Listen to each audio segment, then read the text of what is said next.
এখন আমাদের ভারতে মুসলিমদের উপরে নির্যাতন চলছে কিনা? ওরা বলে মুসলিমরা এখানে রিফিউজি, হিন্দুরা রিফিউজি, ইসরায়েলে ইহুদিরা রিফিউজি। হিটলারের খুনের পরে অবশিষ্ট ইহুদিরা এসে এখানে জায়গা নিয়েছে।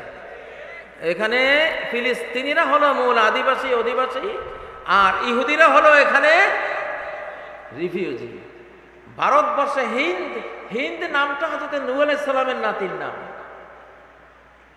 নূহ আলাইহিস সালামের নাতির নাম হিন্দ, এটা আরবি নাম, আরবি শব্দ। কি শব্দ? হিন্দা বিনতে উতবা। হযরত আবু সুফিয়ান, হযরত মুয়াবিয়া রাদিয়াল্লাহু তাআলা বিশ্ব শাসক, সেই বিশ্ব শাসক হযরত মুয়াবিয়ার মায়ের নাম ছিল হিন্দা। কি নাম ছিল? হিন্দ। আস-সাইফুল মুহান্নাদ, আস-সাইফুল মুহান্নাদ মানে হিন্দি তরবারি, হিন্দি তলোয়ার। হিন্দ নূহ আলাইহিস সালামের নাতির নাম। এখানে অনেক নবী রাসূলের আগমন, তাদের সন্তানদের আগমন ছিল।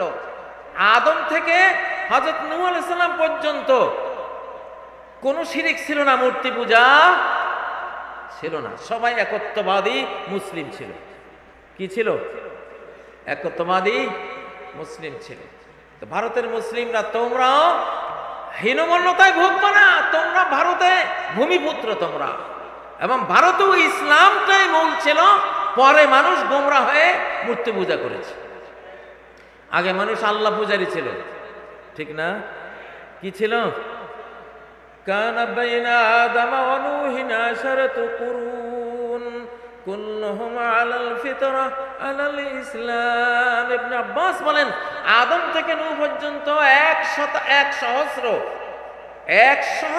1000 বছর পর্যন্ত সবাই ছিল মানব জাতির মুসলিম, সেখানে কোনো মুশরিক ছিল না।